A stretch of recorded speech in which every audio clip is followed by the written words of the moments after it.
Hello, my fellow gnomes. Welcome back. We have got duplicate gnomes here, and I want to show you a little problem we have at the moment. Because we've got this dynamic loading of our levels, if I move through the world with one gnome and I leave one gnome in room number 1, and as I progress through the other rooms, eventually this room on the right here is going to despawn out of existence. I think if we get it through the 5th one, or maybe it's the 6th one, we just need to grab the key for ourselves.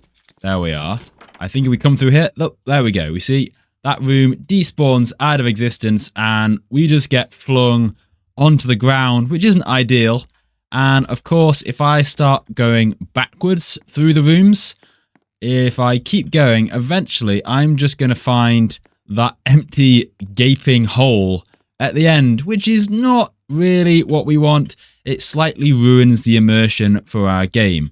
So instead, what we're going to do is we're going to click clean up and we're going to go about stopping that from happening. So in our server script using our player entered event, we've got this discard room thing where we destroy the old room.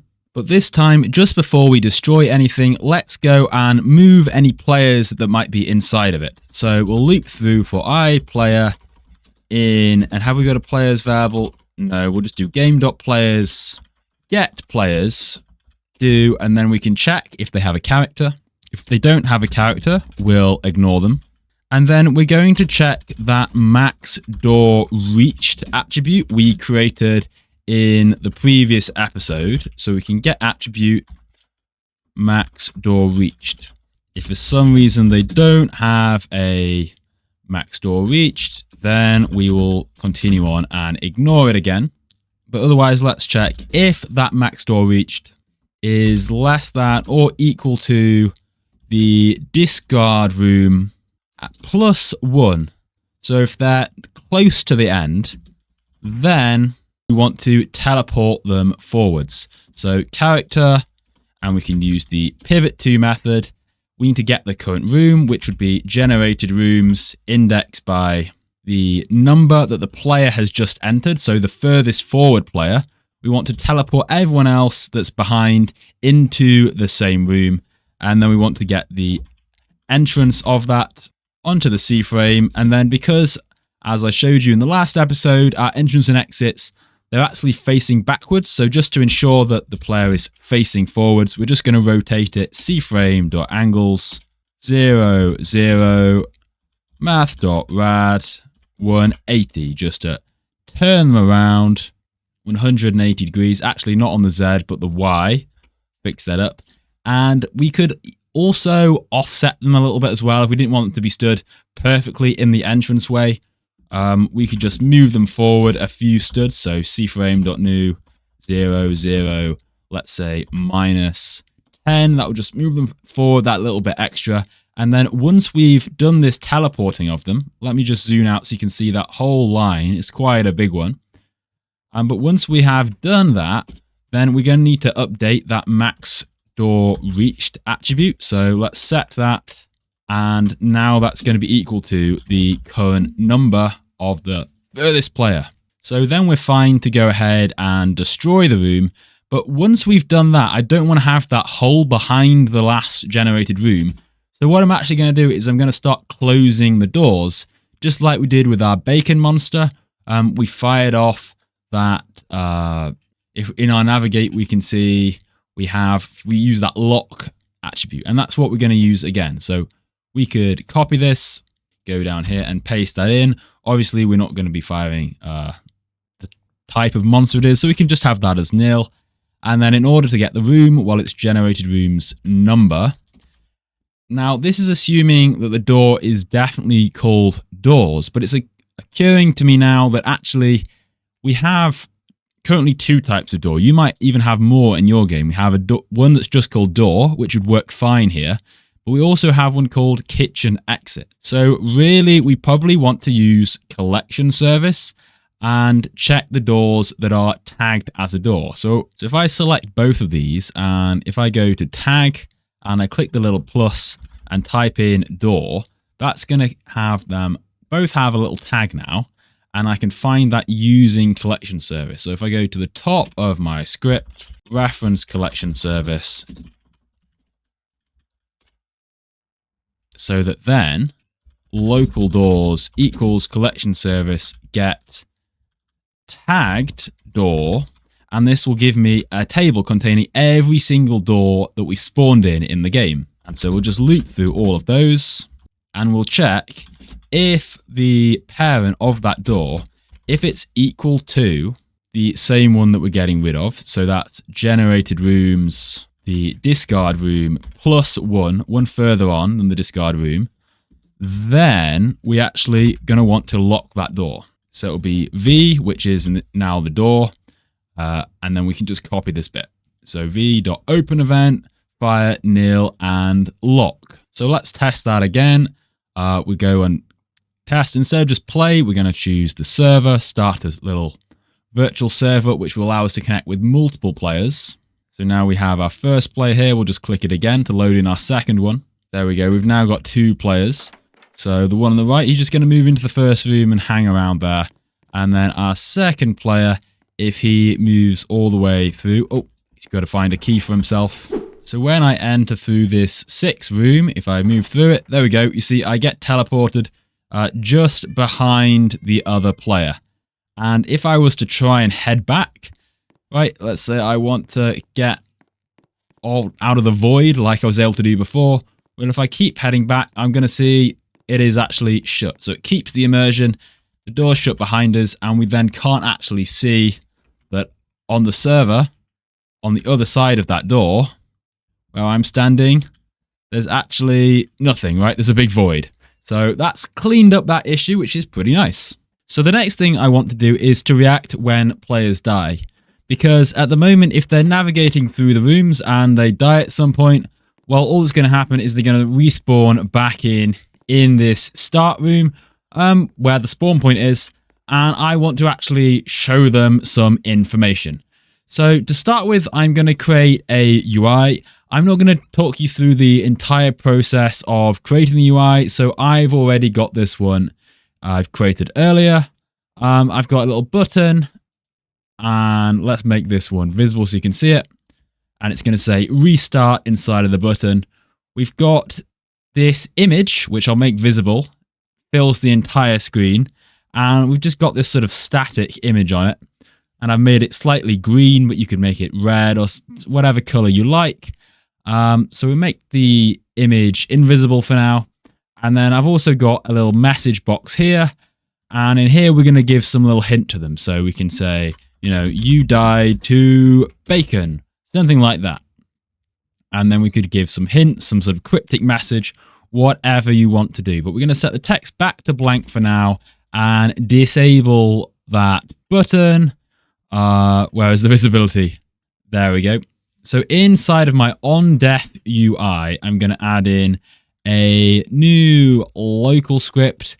We'll call this local death. And let's go and access the player, which is game.players.localPlayer. Then we'll grab their character. And here that's going to be equal to player.character, or we can wait for it to load in. Player.character added and wait. Now, ordinarily, UI will reset every time we respawn. So make sure that the reset on spawn property is disabled for this UI. So this script will only run once rather than rerunning every time they respawn. Then we can reference their humanoid. And then when the humanoid dies, we can connect that into a function and we can start to display the UI. So we're going to need some variables just to reference everything in our GUI. So the GUI is script.parent, and then one for the button, one for the message, and one for the image. So then when they die, we could set the image visible to true. We can set the TXT message to say, you died. And also we want our restart button to be visible too. Now, obviously, this is hugely underwhelming, but if we go in and play now, and if I just reset through the menu, we should hopefully see restart. It looks like we haven't actually got the text up. Is the text visible? It is. txt message, sorry, dot text we need to say, dot text. And then this time we should see you died. Okay, that's pretty underwhelming. We probably want to add in some music, and also it would be nice if we could change the static so that it's shifting a little bit. So at the moment I've just got the one image for the static, but I've actually got a set of a couple of different asset IDs. So I'm just going to paste these in here. I'll leave these asset IDs in the description of this video if you want to use these exact ones, or you can just copy them out. But I'm going to set up a little while loop here. While, and let's create a variable called something like is dead. Initially that's going to be false, but as soon as we've died, we can say is dead equals true. And then we can just keep checking inside of a while loop. And if we are dead, then we're going to loop through and set the image static.image to one of those static IDs from our table. So let's have like an index starting off of 1, and then we can add to the index each time. So that'll be plus equals 1, and we'll go static index it with this index variable. And obviously this is just a number, so we're going to need to make sure we actually add it onto the Roblox asset ID signifier. But obviously we don't want to keep increasing the index forever, so let's just check if the index is greater than the total amount of items in static, then in that case we will set index back to 1. And because this is a while true loop, let's just make sure we have a little delay. So we'll wait just a fraction of a second, and then let's play some music as well. So I've got 2 songs. I'm just going to add these into the script. And so as soon as they die, I'm going to play script.death and play that. And I'm going to play my music box sound as well. This is more of a longer running one, whereas the death sound is just a sudden thud. And maybe we'll add a short delay before we run any of this, just so they can sort of see their character has died and is on the floor. So let's try that out now. If I'm playing and then I go and reset. There we go. We've got our static flashing around and our little creepy music in the background. So that's not bad, but we want to be able to react to different enemy types. Because obviously with our server, we've got these various monsters, right? We've got our bacon, we've got our kitchen monster.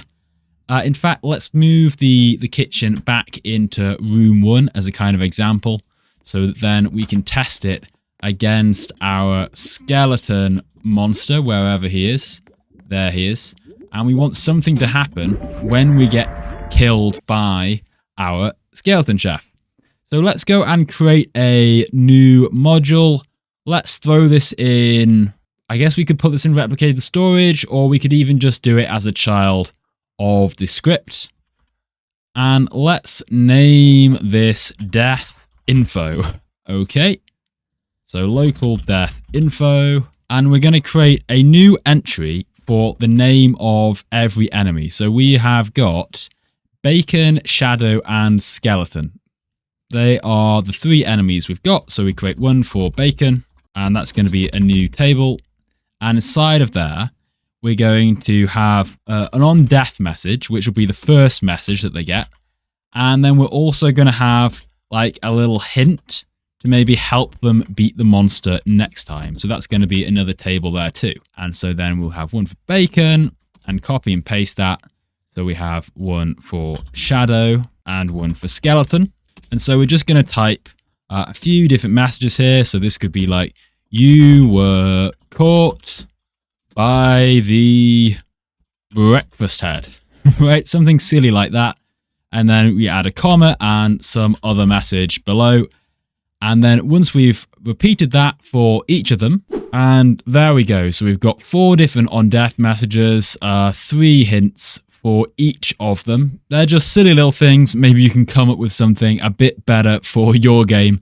But now we've got this info, we can pull that from our local death script. So at the very top, we can say death info equals require script wait for child death info, but we don't know which one to get when they die. So to do this, we're going to need to go inside each of the module scripts that kill the player.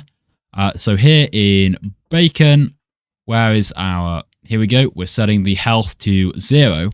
Let's set an attribute of the humanoid. So humanoid set attribute, and we're going to call this killer, and we'll set this to bacon.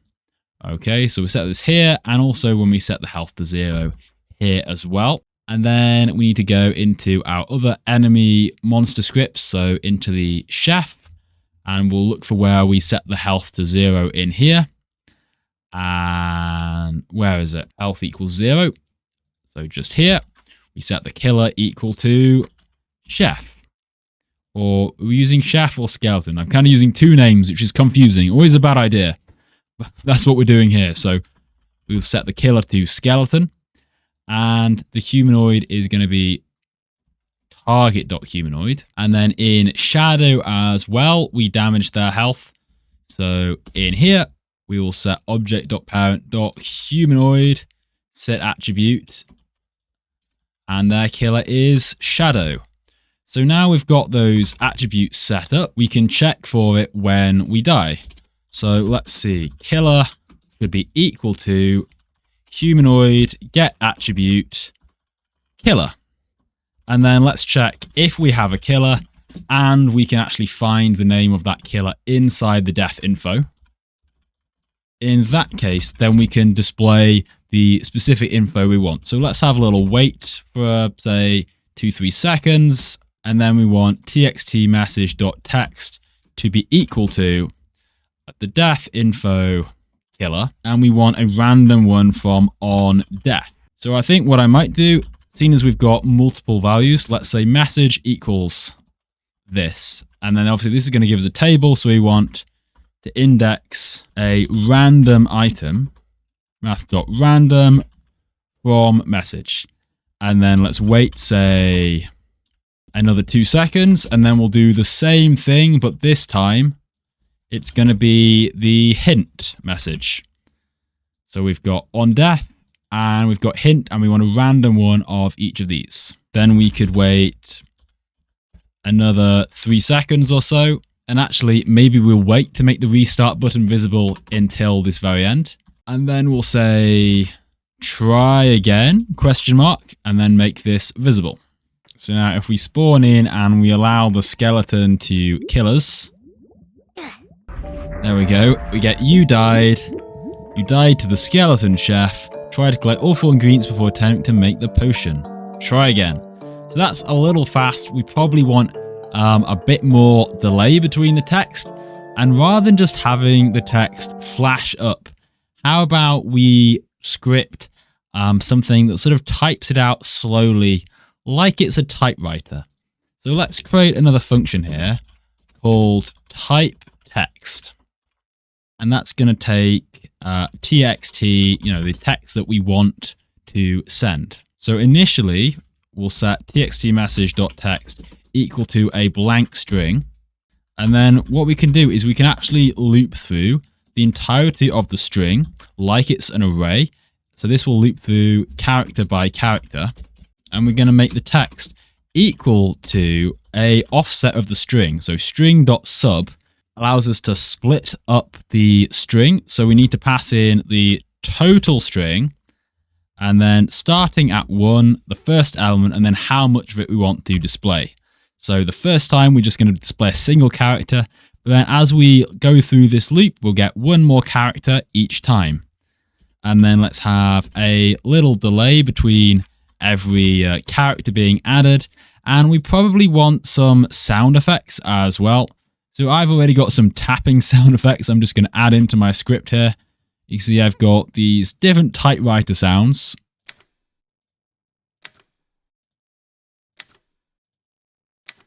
They're all very similar. Sorry, they're not different. They're very similar.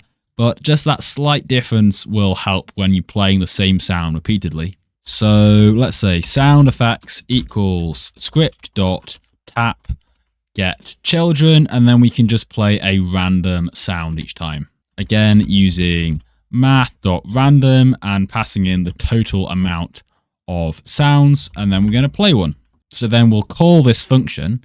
Instead of setting our text directly, we can type it out like so. So we'll send try again like that, and we'll do it down here for our hint message and also for our death message.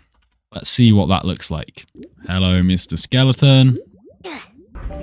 You died. And there we go. It's slowly getting typed out. Just gives a slightly different feel to it. Try to keep your distance next time. And at the very end, it should say, try again. And we have that restart button.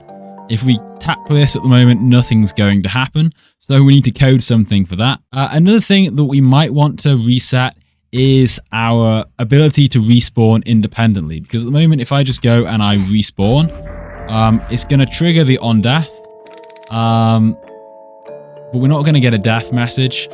This still works. Maybe we'll keep it in as it is right now. But if we did want to disable that, all we need to do is access the starter GUI, game get service starter GUI. And then it's just a case of saying set core. And we have to type reset button callback and set that to false.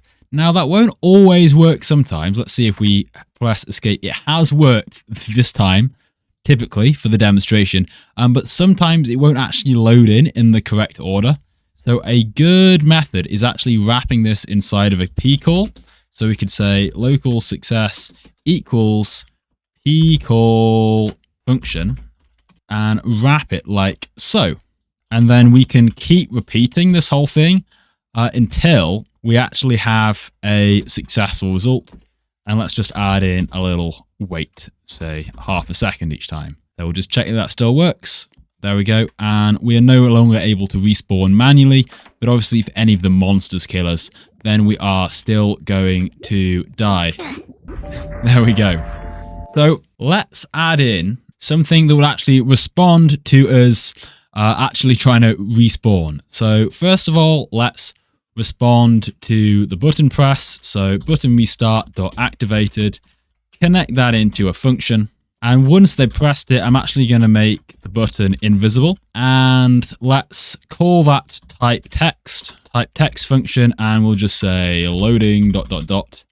And then we're going to need to tell the server that we want to do a teleport. So let's add in a event for ourselves, a new remote event, and we'll call this teleport. And then we'll need to reference replicated storage and the events, and then our teleport event.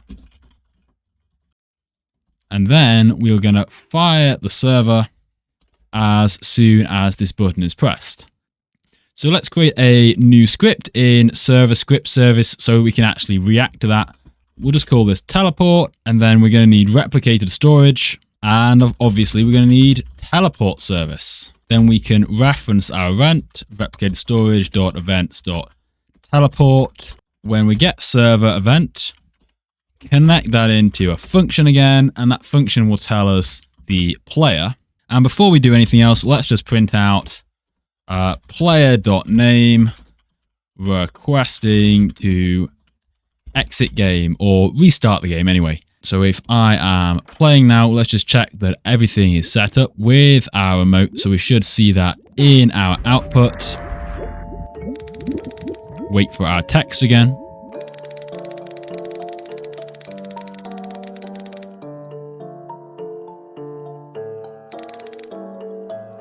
And if I click this, you see it says loading ... and GnomeCode requesting to exit game. Now I've said exit because this really depends on how you want this to work. If you want them to be able to go back to like a hub world, which is what I'm assuming many people will be doing here, then you're going to need to split your game into two places. Now we're not going to cover that in this video, but I've got a whole other video on this back from my tower defense series, which I show you how to make elevators for teleporting, and how to set up those 2 places. So I'm not going to do all of that today. If you want to see how to get that set up, you can go and you can watch that video. But just to keep this really simple, we're just going to go and we're going to publish this place file, because at the moment it's just a place file, episode 13.rbxl, and we're going to publish this to Roblox. I'm going to click create new game, and then I can say Doors Tutorial will be the name of it. And we don't need to worry about anything else. If we just go ahead and we click create, what should happen is eventually this will all get published. There we go. And Studio is going to reload for us. If we just wait a moment or two, it's going to have to set up the server. It's going to publish all of that directly to Roblox. We might have some audio that we need to take care of and grant sharing access to it. No trouble. But then we should see, it looks a bit different now. It says Doors Tutorial. We've got this little icon of a cloud. And if we go to View, and if we find the Asset Manager, there it is.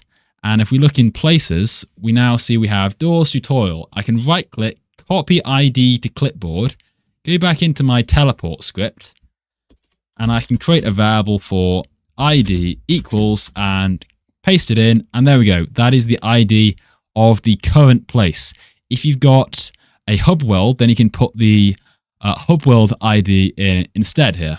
But what I'm going to do is I'm going to reserve a private little server for ourselves, just as a quick demo. So let's say teleport service, reserve server using our ID. We'll create some new options, and the options.reserve server access code will be equal to that server that we just reserved. Now we just need to start the teleport.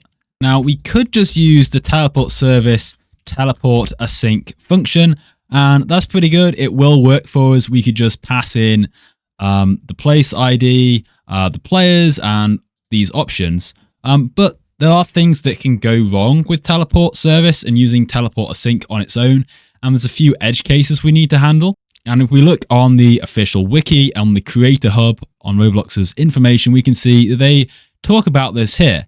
Now, they actually provide us with this ready-built code that we can use, which handles a bunch of different edge cases. So what we're going to do is we're just going to go and copy this code right here, go into the teleport script, add in a new module. We'll name this safe teleport, and we're just going to paste all of that in. And now inside of teleport, we can say local safe teleport equals require script dot safe teleport, and we can just call it like a function, because actually what's getting returned here is the save teleport function. So we can save teleport, and we need to pass in the place ID. So that's ID. Next off, we need a table of players. So we're going to add a table, but this is just going to contain the single player that fired off this remote event to begin with, and then followed by the options. Make sure you publish your changes once more so they're published back to the game and everything is up to date. Now, if we try to test inside of Studio, what you might find happens is you won't actually be able to teleport because you can't generate yourself into a new place inside of Studio. Studio is just giving you a quick simulation of one place. We're going to get this little error, right? HTTP 403 is the error. So instead, you're going to need to go onto the website to create.roblox.com into the dashboard, find your tutorial file, your game place, view it on Roblox, and then you can click play. And now if we get tragically killed, and we'll get the hints, you're cooked. Try to keep your distance next time. Try again, and if we click restart, it'll get that loading message, and before that loading message, you even figured, look, we've teleported again into a brand new server, and we'll try not to die this time. So there we go. That is our Doors game mostly complete. We have death messages. We have handling for buffering and teleporting players and keeping everyone along with us. We've got various monsters. In the final episode, in the next episode, we're going to bring it all together. So thank you very much for watching, and I'll see you in the next one. Goodbye!